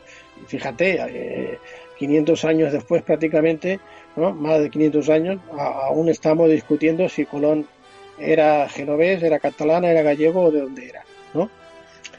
Entonces, esto no, ya te digo, estas polémicas no se van a resolver mientras no aparezca una prueba irrefutable que demuestre, ¿no? Y eso va a ser muy difícil. José Luis, para poner punto y final a nuestra charla, hace muy poquito tiempo has publicado tu último trabajo literario. Sí, precisamente lo he publicado este mes de abril pasado. Es una novela, su título es Operación Pegasus, el Caballero del Grial, y aunque no forma parte, es decir, no es continuación de la trilogía que ya publiqué, escribí de María Magdalena, sí que habla de lo que sucede a partir ya de la descendencia de Jesús y de María Magdalena. Entonces, es una historia muy interesante, porque aquí van a intervenir ya, diríamos, otros seres, otros personajes mucho más avanzados tecnológicamente que van a llegar a la Tierra en el momento original, antes de empezar toda esta historia cristiana, ¿no? Precisamente para velar, para guardar a la descendencia de Jesús y María Magdalena, es decir, al Grial. El Grial sería esta descendencia. Y la persona de la figura de María Magdalena reencarnada, pues se van a llevar a cabo toda una serie de hechos, casi todos ellos están recogidos históricamente, hay incluso documentación, fotografías que yo acompaño, porque aunque sea una novela, o yo he preferido publicarlo como una novela para evitar discusiones quizás un poco absurdas a veces, entonces así no tengo que estar dando explicaciones, pero lo cierto es que todos los lugares que aparecen en este libro, que yo los he recorrido, he visitado y adjunto las pruebas y la documentación, ¿no? Conforme es cierto, es real, y por lo tanto eso no varía. Es decir, que los datos son reales, los lugares son reales, los personajes históricos son reales, y bueno, la parte quizás de la ficción sería la narrativa, que hace referencia a los diálogos personales, ¿no? entre los personajes. José Luis, y para todo aquel que quiera adquirir esta novela, aunque sé que con el tema del coronavirus el mundo de la editorial se ha complicado un poquito, ¿dónde puede hacerlo? Bueno, pues precisamente por eso la publiqué en Amazon, porque justo la había terminado de escribir y ya había hablado con el editor que me publica los libros, y por esto de la pandemia se tuvo que cerrar. Se cerró la editorial, se cerraron las imprentas y no podía esperar a que se volvieran a abrir por una sencilla razón, porque hay un capítulo hacia el final del libro donde María Magdalena, o la descendencia, en este caso la reencarnación de María Magdalena, hace toda una serie de profecías para este tiempo de ahora, justo de este momento, y habla del coronavirus y de lo que sucede después. Y eso estaba escrito ya hacía mucho tiempo atrás, hacía varios años. Entonces a mí me sorprendió aquello que no recordaba y lo tenía ahí escrito. Al retomar otra vez, digo, pues, si es lo que está pasando ahora, lo que va a pasar. Y dije, bueno, pues entonces no puedo esperarme a que se publique como los otros libros que tengo en la editorial, y lo haré en Amazon, que ahí no tenía problemas porque Amazon está abierto. Y entonces ya en marzo lo subí en Amazon y está en papel, impreso en papel y también en digital. Así que, porque cualquier persona que en ese momento cogiera el libro, lo leyera, ese capítulo, pues como aún no había sucedido, ahora lo tiene y sabe que está escrito con antelación, pues le va a parecer todo mucho más creíble que si hubiese esperado a que volviesen a abrir las editoriales, las imprentas, y ya habría pasado, igual ha pasado lo del coronavirus, y dice, bueno, claro, este hombre lo ha tomado porque ya ha sucedido, ya lo sabía. No, esto se ha escrito antes. Por eso lo publiqué hace 2 meses en Amazon, porque hablaba de algo que aún no se había producido del todo, ¿no? Y bueno, cualquiera que lo quiera conseguir, el libro, como he dicho, el título es Operación Pegasus, el Caballero del Grial, de José Luis Jiménez. Pues en Amazon, poniendo ese nombre, lo puede adquirir tanto en digital como en papel. Y si alguien lo quiere dedicado, porque hay personas que gustan que se los dedique, o para tener o regalar, pues me escriben, o bien a través de mi página web, jljimenez.es, ahí donde ponen mis libros publicados, pinchan encima y les saldrá toda una ventana con todos los libros que tengo publicados. Pues buscan esta de Operación Pegasus, que estará seguramente la primera, y ahí tienen las direcciones para solicitármelo y para podérselos enviar dedicado. Y si no, pues en Facebook me pueden encontrar con mi nombre y apellido, Jiménez con G. También cualquiera que me escriban, bien por la página web o por aquí, no hay ningún problema, yo inmediatamente respondo y les hago llegar el libro. José Luis, como siempre, un placer que hayas estado en nuestro espacio y nos escucharemos en una próxima ocasión. Pues muy bien, Jorge, muchas gracias. Porque sabemos lo importante que es para ti sentirte bien en tu casa o en tu negocio, en Steel No Fred Palamós nos hemos marcado ese objetivo. Somos expertos en instalación, reparación y mantenimiento de frío industrial, comercial, climatización y aire acondicionado, con más de 35 años de experiencia. Nos encontrarás en la calle Salvador Albert y Pey, número 45 de Palamós, o bien en los teléfonos 972 31 47 42 o en el 629 53 58 11. Steel No Fred Palamós, porque tu bienestar nos interesa. Cuando nuestra vida y nuestro entorno se tambalea, cuando ya no entendemos nada, cuando estamos perdidos, cuando andamos sin rumbo, cuando el tenebroso poder del destino se torna oscuro, desesperadamente luchamos buscando una luz al final del camino.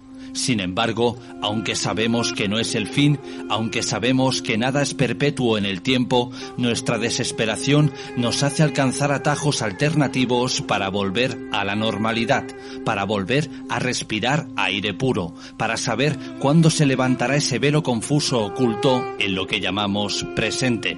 Y es en ese momento en el que acudimos al maravilloso y enigmático mundo de la magia, una puerta trasera que en ocasiones nos vislumbra las siguientes páginas de nuestra vida. Bienvenidos, queridos amigos, a las noches de Tarot con Yolanda Martínez.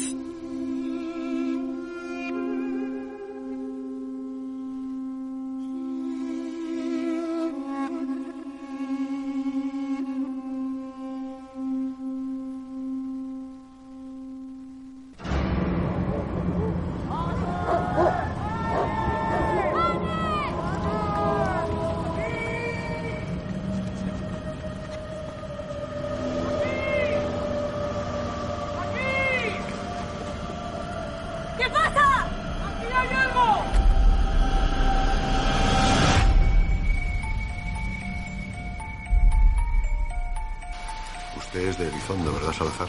Sí, así es. Necesito que te traslades allí y que te hagas cargo de la investigación. Dichosos los ojos. Acudo a ti como asesora de la policía, no como hermana.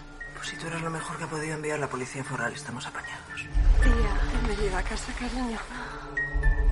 No tengas miedo de la más pequeña zorra. Hoy no te voy a comer. You have to rise above your circumstances, Amaya. What do you sense about the killer? What did your gut tell you? ¿Por qué lo hace? No le gusta que crezcan, que se corrompan, que se ensucien. ¿Quién te ha dado esa nuez? Estaba en el abrigo de la niña. Tenía los bolsillos llenos. Las nueces simbolizan el poder de las brujas, Amaya.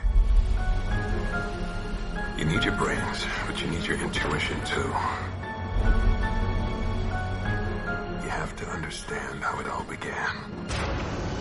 Y como viene siendo costumbre, en nuestro informe Enigma, pasado, presente y futuro se dan la mano una vez a la semana gracias a Yolanda Martínez. Yolanda Martínez, bienvenida una semana más. ¿Cómo estás? Buenas noches, Jorge. Muy bien.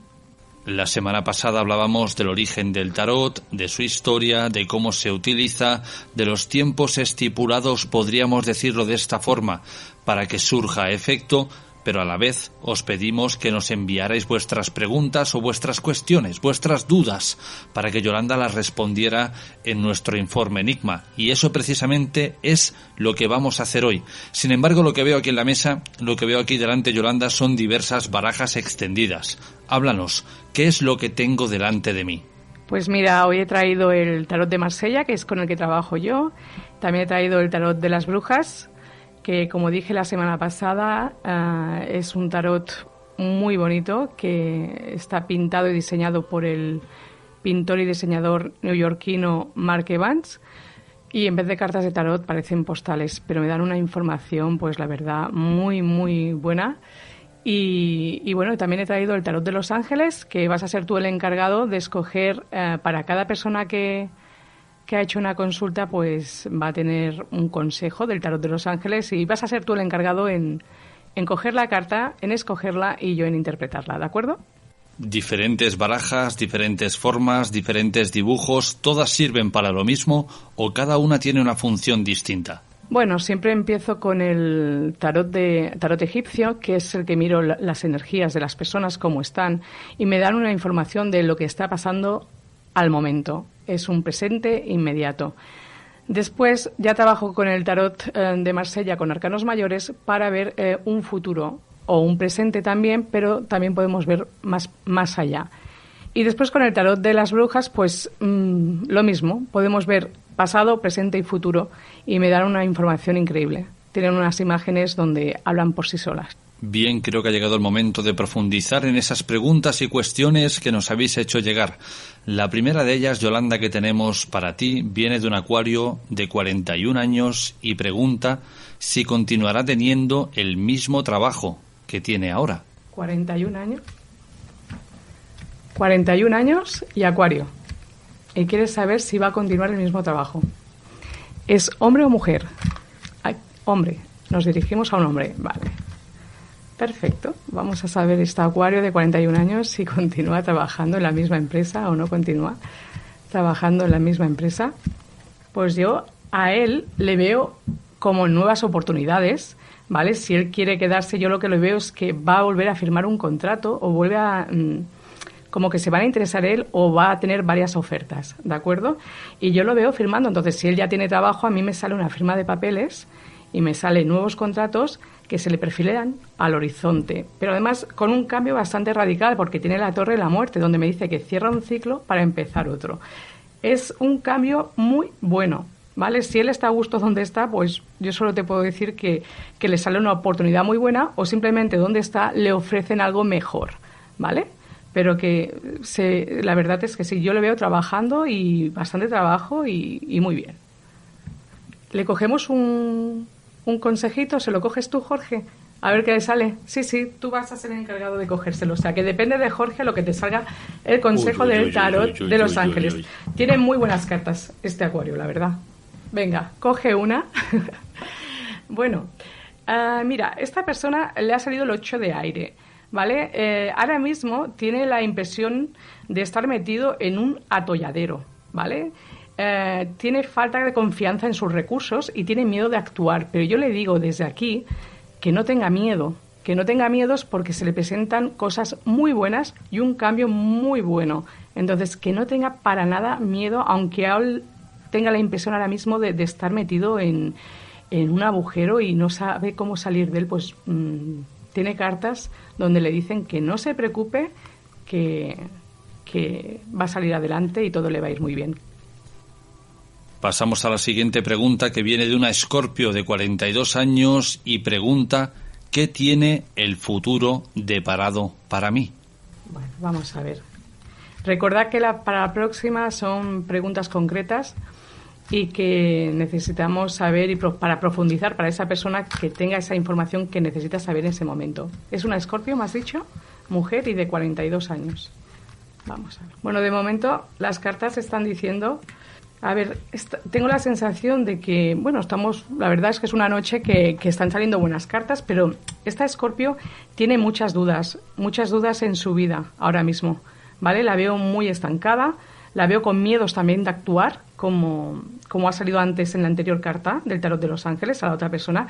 Pues esta persona también parece ser que la puedan llamar o le puedan ofrecer cosas, pero que ella tiene muchos miedos. Ahora mismo la veo como muy bloqueada y tiene la sensación de que no sabe un poquito hacia dónde tirar, ¿de acuerdo? La veo tanto como puede ser algo laboral como también puede ser en tema pareja. Le viene un cambio a partir de septiembre de este año. Tendrá un cambio bastante importante donde las cosas parece que van a comenzar a, ¿cómo te diría yo?, a haber cambios, que ella pueda ver un poquito la luz, porque ahora mismo tengo la sensación de que no está bien, que lo ve todo negro, que no ve salidas y que a veces siente bloqueos, ¿vale? Pues esto se va a comenzar a desbloquear, pero sobre todo a partir de septiembre, ¿de acuerdo? ¿Le coges tú el...? ¿Va? Jorge, ¿eres tú el encargado de cogerle a Scorpio? Voy para allá, pero yo no soy responsable de lo que ocurra aquí. Que conste, yo solo soy el intermediario. A ver, le has cogido un 5 de tierra. Esta persona dice que tiene inquietudes relativas al dinero, ¿eh? Dice que tiene que intentar aceptar la ayuda de los demás y luego que tiene que aceptar también incertidumbres que tengan que ver con un trabajo. Puede ser un trabajo autónomo, un trabajo, pero que ahora mismo, pues, el tarot de los ángeles, sobre todo, nos están avisando mucho de que hay muchas preocupaciones, tanto en el mundo laboral como que está habiendo muchos problemas. Pero en la situación que acabamos de pasar, esto es normal. Pero va a haber desbloqueos, y va a haber desbloqueos a partir de septiembre. La última palabra siempre la va a tener ella, a la hora sea económico, sea en el terreno del amor, todo. Ella tiene la última palabra. Ahora mismo no está en un momento para tomar decisiones, a pesar que se le vienen cambios, pero que debe decidir, que no se estanque, que eso es lo más importante, ¿de acuerdo? La siguiente pregunta, Acuario, de 43 años, y pregunta si abrirá un segundo negocio. 43 años y Acuario. Bueno, esta noche va de Acuarios. Signos de aire. Bueno, vamos a ver si abre su segundo negocio. Vamos a ver. Hay que moverlas porque como son tantas preguntas y hay que mezclar bien para que no se mezcle una consulta con la otra.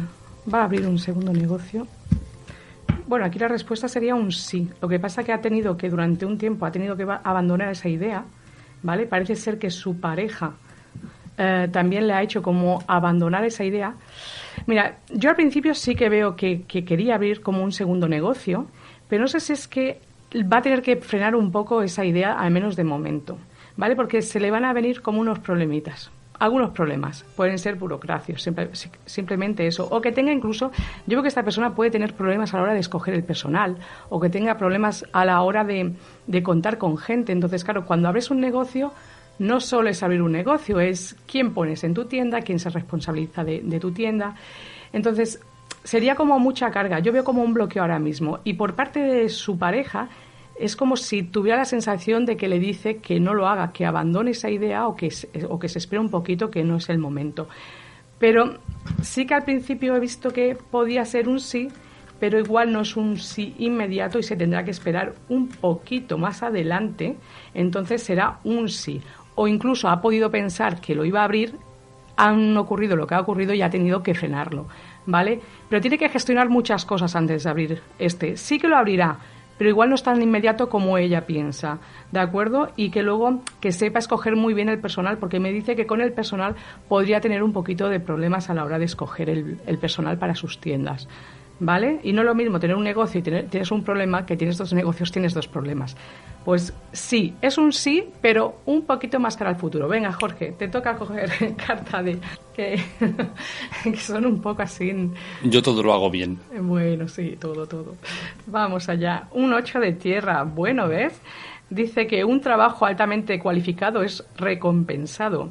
Intenta aprender mucho sobre un tema determinado.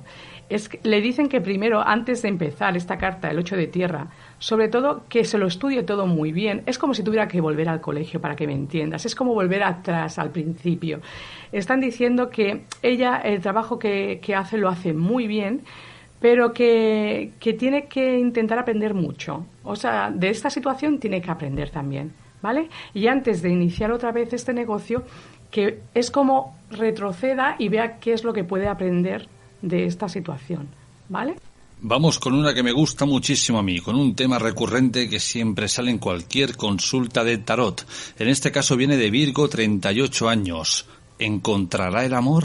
Pues mira, como es la primera pregunta de la noche relacionadas con el amor, vamos a utilizar el tarot de las brujas, que es un tarot muy significativo, que es un tarot muy bonito y donde nos va a dar la información de la Virgo de cómo le va a ir en el amor, ¿vale? O sea, que utilizamos el tarot de las brujas, vamos a dejar un poco el tarot de Marsella y vamos, sí. ¿Sabes el refrán de no hagas con el amor lo que hace un niño con un globo? Que cuando lo tiene lo ignora y cuando lo pierde llora. Pues con el amor hay que cuidarlo. Vamos a ver. Uy, a esta persona le gusta mucho salir, ¿eh? O ha tenido muchas fiestas, o ha tenido aquí... Últimamente, yo sí que veo que hay una persona que está en su vida, en el amor, o personas que tengan interesadas, pero, uy, ¿ves? Esto es lo que tiene el tarot de las brujas, ¿eh? El tarot de las brujas me dice que ella en el amor ha estado muy bien y ha tenido a alguien que ha estado muy enamorado de ella, pero que ha sufrido mucho por amor. Ahora mismo hay un bloqueo muy grande, piensa mucho en alguien del pasado, o alguien se acuerda de ella del pasado, pero es alguien que tiene que pensar si vale la pena o no. Yo creo que es una etapa de su vida que fue muy bien durante un tiempo, pero que por cualquier cosa las cosas no le fueron muy bien a esta Virgo. Tengo la sensación de que o fue traicionada, o que se hicieron o se dijeron cosas y se hicieron daño, y que ella ahora le cuesta confiar. Aunque yo veo que es una persona que está abierta al amor. Tiene el 4 de bastos, donde me dice que ella, claro que con el confinamiento nadie ha podido salir, pero que va a empezar a salir y va a comenzar a conocer a personas, ¿de acuerdo? No digo que sea inmediato, pero sí que más adelante puede conocer a alguien. A pesar de que ya te digo que había una persona, y además yo veo que es una persona que un hombre que estaba muy bien, que económicamente le iba muy bien, que estaba bien, pero que las cosas no fueron. Creo que aquí se bloqueó lo que es el tema sentimental, ella sufrió bastante y hay que sanar a veces antes de volver a tener una relación, porque luego pasa lo que pasa, ¿de acuerdo? Entonces, ¿cómo le irá? De momento mi consejo es que vaya saliendo, que vaya conociendo a personas, pero no te puedo decir que inmediatamente le vea a alguien, porque no es así, porque si no la estaría engañando. Yo ahora mismo, el tarot de las brujas me está diciendo que va a salir, pero que tenga mucho cuidado incluso entre amistades de ella, porque me dicen que esta persona parece ser que tiende incluso no solo a escoger mal a veces a sus parejas, sino que también con alguna amistad no puede confiar mucho en esa persona, ¿vale? Porque parece ser que alguien la podría traicionar también. Entonces, ahora mismo lo único que veo es que puede empezar a salir, a hacer un poquito su vida, pero no le veo a nadie en el amor. Lo siento, lo que es un futuro inmediato, estamos mirando futuros inmediatos, no le veo. Coges una carta del tarot de los ángeles, a ver si el tarot de los ángeles nos da un poquito más de luz aquí. Esto a nadie ahora, pero que las personas que vengan igualmente, que tengan muchísimo cuidado. Le ha salido a la reina de aire. Es una carta que dice que tiene que tomar una decisión objetiva. O sea, dice que se tiene que desembarazar de quien no te hace falta, que es lo que te venía a decir. Ella es una persona que tiende a veces a conocer personas, en confiar o confiar demasiado, y luego pues se lleva lo que se lleva, muchas decepciones, ¿vale? Entonces le dice, toma una decisión objetiva, desembarazarse de quien no te hace falta y, ¿sabes qué? Que perciba el lado humorístico de una situación. Aunque parezca imposible, puede pasar. Tú a veces pasas por un proceso, aunque sea muy doloroso, porque hablar del amor pues puede doler, porque es que duele, pero hay que mirar las cosas positivas que hemos aprendido de ello, ¿vale? Y no volver a caer en lo mismo, porque el ser humano tiende a repetir y a tropezarse siempre con la misma piedra, ¿vale? Y la siguiente pregunta tiene mucho que ver con esta crisis provocada por el coronavirus COVID-19 y viene de manos de Escorpio, de 38 años. Pregunta por el mundo laboral, si encontrará trabajo en breve. Vamos a mirar a Escorpio, de 38 años. Jorge me dice que me pega el micro. Es que las dos cosas a la vez como que es complicado, ¿eh, Jorge? De verdad, ¿eh? Yo en mis consultas no tengo micro, lo tienes que entender. Entonces vamos allá, vamos a ver a Escorpio de 38 años si va a encontrar trabajo y vamos a ver qué le vemos, porque una situación difícil, la verdad. Cuando se trata del mundo laboral es complicado. Vamos allá. Pues lo primero que le sale son firma de papeles, ¿vale? Sale firma de papeles. Tal vez, claro, haya firmado papeles, debe estar cobrando alguna ayuda, porque lo primero que le veo es como que va a firmar papeles, o está firmando papeles por una baja y por... Ay, me has dicho que era una Escorpio, ¿verdad? Complicado, ¿eh? hoy, de verdad, hoy está la cosa que, de verdad, por favor, debe ser esta noche de calor. A ver, Escorpio ahora mismo está en un momento complicado. En el mundo laboral sí que le salen firma de papeles, pero yo veo un parón. Puede ser que sea que si se ha quedado sin trabajo, esté arreglando papeles para poder cobrar de alguna ayuda. Veo que su situación sentimental es bastante mala también. Está pasando por un momento bastante malo, pero tiene que tener paciencia. Yo sé que la palabra, yo cuando en mis consultas digo, tened paciencia, sé que me miran y me odian en ese momento, pero es que no queda otra. Sí, me hacen la cruz, sí. Es que no queda otra. ¿Yo qué tengo que decir en un caso así? En el caso de Escorpio es que tiene que tomar su tiempo para poder sanar, para poder curarse de todo lo que ha vivido también en el pasado.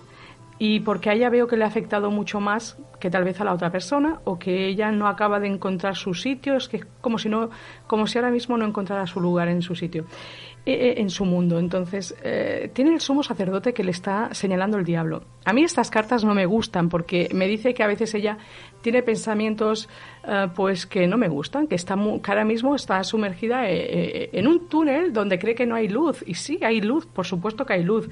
Mira, le llegarán muchas cosas y cuando le llegue todo, le llegará todo de golpe.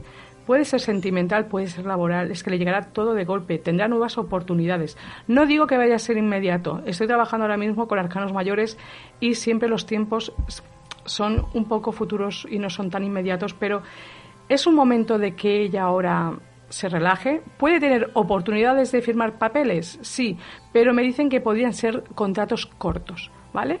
Que se cerraría otra vez esa etapa y luego más adelante sí que le llegaría un buen trabajo. Le llegará un buen trabajo, ¿de acuerdo? Y donde se sentirá ella bien. En el terreno sentimental, bueno, que tenga mucho cuidado porque veo que es una mujer que también aquí podemos hablar de que la han traicionado al menos un par de veces y que tenga paciencia, que a veces tenemos la mala costumbre de escoger muy mal. Y es lo que digo, tropezarse con la misma piedra 2 veces está bien, pero encariñarse, no, por favor. ¿Vale? Entonces, que no se preocupe, que puede firmar un contrato, pero sería un contrato muy corto, pero después, más adelante, sí que le vendrá, después del verano, un contrato bastante más largo, y ahí sí que, cuando encuentre trabajo, parece que las cosas podrían comenzar a irle un poquito mejor. Pero de nada de estar depre y nada de tener malos pensamientos, y que no todo el mundo y no todas las relaciones tienen por qué terminar mal, ¿de acuerdo? Le cogemos una carta del tarot de Los Ángeles, que lo necesita. Esta Escorpio lo necesita. Voy para allá, me llama esta. Venga. Sácame una buena, por favor. Es que no haces más que sacarme... Yo todo lo que saco es bueno. Pero me sacas solo cartas de aire. Dime cuál es la buena y la cojo.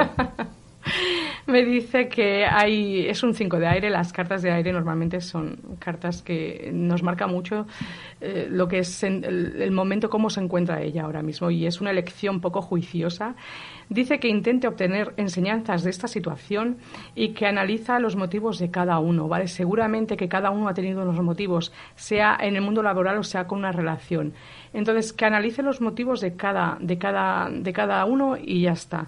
Pero que sí, que se encuentra en un momento, pues, que sobre todo que intente aprender de esta situación, de lo que está viviendo, ¿vale? Que todo es pasajero y que nada dura para siempre. Y nos acercamos al final de nuestro espacio, al final de las noches de tarot con Capricornio de 45 años y quiere saber si se va a quedar embarazada. Bueno, con 45 años y querer quedarse embarazada, pues nada, es todo un reto. Vamos a mirarle, ¿de acuerdo? Capricornio, ¿verdad? ¿Me has dicho? Es un signo de tierra. Vamos a ver a Capricornio si se podrá quedar embarazada. Vamos a ver si se podrá quedar embarazada Capricornio de 45 años. Es una edad ya que dices, wow, sabes que es todo un reto. Vamos a ver a Capricornio. Yo de momento no veo embarazo. Me sabe muy mal hoy dar estas noticias. De todas maneras, déjamelo mirar con el tarot de las brujas. Pero me sale la carta del colgado. Lo han intentado, creo, muchas veces. O ha querido obtener ayuda, o ha querido... Pero ahora mismo tiene la carta del colgado. El colgado es un no. Es un no. Entonces, vamos a ver qué me dice más el tarot de las brujas para ver si esta Capricornio de 45 años puede quedarse embarazada antes de que termine el año, ¿vale? Vamos a ver. ¿Qué nos dice el tarot de las brujas? Vuelve a salir el colgado, la torre. Yo me sabe mal por la Capricornio, pero de momento embarazo no veo. No veo embarazo. Lo siento mucho. ¿Me coges una carta de Los Ángeles, Jorge? A ver qué consejo le podemos dar. Me dicen que no, que lo ha podido intentar, ha podido igual tener, pero lo que es embarazo, si es la pregunta, es que no. El 2 de tierra, a ver qué le dice. Dicen que muchas cosas suceden al mismo tiempo. Necesidad de tomar una decisión, abordar las cosas de una manera lúdica, ¿vale? Le van a suceder muchas cosas a la vez, ella va a tener que tomar decisiones, que es lo que he visto más o menos, y sobre todo que intente de abordar las cosas de una manera pues sensata y con coherencia y ya está. Pero lo que es embarazo inmediato, al menos inmediato, piensa que estamos mirando futuro inmediato, ¿vale? Que ya dije que las preguntas que quería eran preguntas de futuro inmediato para que la gente pueda tener respuestas. Para consultas personalizadas y para saber mucho más, para eso están las consultas, ¿de acuerdo? Y ahora sí llegamos al final de nuestro espacio, donde un servidor va a abusar de Yolanda en el buen sentido de la palabra, siempre hablando del mundo del tarot. Y tengo dos preguntas. En este caso es, bueno, ¿cómo se vislumbra mi futuro laboral dentro del ámbito en el que yo me desenvuelvo? Y el segundo es un tema recurrente que ya ha salido en el espacio, que es el amor. Madre mía, pues ya que te tengo aquí presente, aquí delante, me vas a elegir tú qué opción quieres, si la 1, la 2 o la 3. Después de beber agua, claro. Esto es como el precio justo, ¿no? Lo que se esconde detrás de la puerta número 1, puerta número 2, puerta número 3. Ahí, sobre todo. ¿Cuál quieres? La 2. La 2, mira, muy bien. Vamos a ver qué te depara. Sí, ya me acerco al micro. Vamos a ver, Jorge. En el mundo laboral. El mundo laboral tienes que tener mucho cuidado. Hay muchas traiciones, Hay muchos enemigos ocultos. Tienes una firma de contrato muy importante. Vas a firmar un contrato bastante importante. Además, es un contrato muy bien merecido. Es un contrato que te llega como de lejos, no es de aquí. Es como si te llamaran de otro lugar. No que te llamen de las galaxias ni del planeta sino que te llaman de un sitio donde te pueden ofrecer un contrato, ¿vale? Después de habértelo trabajado mucho, porque me dicen que llevas muchas horas de sueño y de mucho cansancio, y me dicen que vas a tener una oportunidad muy buena. Vas a tener que tomar decisiones bastante importantes, ¿vale? Va a ser importante que tomes y que juegues bien pues tus cartas, que juegues bien lo que te espera, porque, bueno, igual tienes que sacrificar alguna cosa en tu vida. Para poder hacer esto nuevo, vas a tener que sacrificar algo, ¿vale? Y aunque no te lo creas, en el terreno sentimental, yo sí que te veo. Y además, tienes entre cruce a 2 mujeres, ¿vale? Se te van a crucear por destino 2 mujeres. Una que vas a querer ir tú muy a por ella, pero luego tienes una que es como la que se podría quedar al final en tu vida. Al final te sale la emperatriz, y es una mujer donde me dice que al final podrías conseguir esa pareja estable. No te sale inmediato, porque conociéndote yo sé que inmediato es imposible a ti en el amor. Primero vas a estar en lucha con una mujer donde me dicen que o vas y vienes muy a menudo y que nunca llegáis a nada, pero que también me dicen que tengas un poquito de cuidado, porque esta persona podría llegar un momento que te podría hacer mucho daño. Así te lo digo. O tú también a ella, puede ser efecto espejo, que sea mutuo. Tanto le puedes hacer tu daño a ella como ella a ti, ¿vale? Entonces, relaciones, como digo yo, tóxicas, donde no nos lleva a ningún sitio, por favor, cortamos por lo sano, porque te espera la emperatriz. La emperatriz igual no la estás viendo y la vas a tener, cuando no te des cuenta aparecerá. Tienes el as de copas, tienes la emperatriz, el as de basto, el as de pentáculos. Tu vida tiene que cambiar, pero también tienes que cambiar tú, ¿de acuerdo? Está muy bien que tú busques cosas nuevas, pero la vida te está diciendo que también tienes que cambiar tú. Y en el mundo laboral te han traicionado bastante, o te sientes traicionado, o te pueden traicionar, te dicen que tengas mucho cuidado, pero tienes contratos, que te van a llamar y te van a ofrecer algo. Pero ya te digo, no lo veo de aquí tan cerca, no lo veo de Playa de Aro, no lo veo, sino que puede venir de un poquito más allá, donde te puedan ofrecer esto. En el terreno sentimental es bastante más complicado, porque me dicen que siempre, no sé cómo te lo haces, pero terminas bastante mal con tus chicas. Pero entonces no te preocupes, porque tarde lo que tarde tienes ahí a tu emperatriz, y tienes donde me dicen que ahí sí que vas a encontrar una persona donde tú al final, pues yo creo que cuando te estabilices un poco emocionalmente, laboralmente, cuando tú ya veas que es el momento, aparecerá esa emperatriz. De momento no, y que no pierdas tanto el tiempo con personas que no te suman y que te restan, pero que te lo digo también tanto a ti como a la otra persona si me está escuchando, que no perdáis el tiempo si no se puede más, ¿vale? Entonces, bueno, vamos a ver. Pero vamos, ya que te he mirado el tarot con el tarot de las brujas, déjame acabar de rematar. O una pista es, no sé, rubia, morena, pelirroja, algo. Vamos a ver. Es que me dicen un poquito más de Jorge. Lo que sí que me ha gustado bastante es el contrato que se te puede ofrecer, ¿de acuerdo? ¿Vale? Hay personas en tu vida, quieren entrar personas nuevas, pero que, bueno, que a veces se quedan ahí, o a veces no las ves, porque te centras más en otras cosas. Te vuelve a salir lo del contrato, firma de papeles. No solo la nueva oportunidad esta, sino que cada septiembre también vas a firmar más papeles, ¿vale? Pero puede ser que estos papeles que tengas que firmar a partir de septiembre vengan con pequeños cambios o cosas que podrían cambiar en tu mundo laboral y que te podrían hacer cambiar, o incluso por el otro trabajo que tengas que cambiar alguna cosa.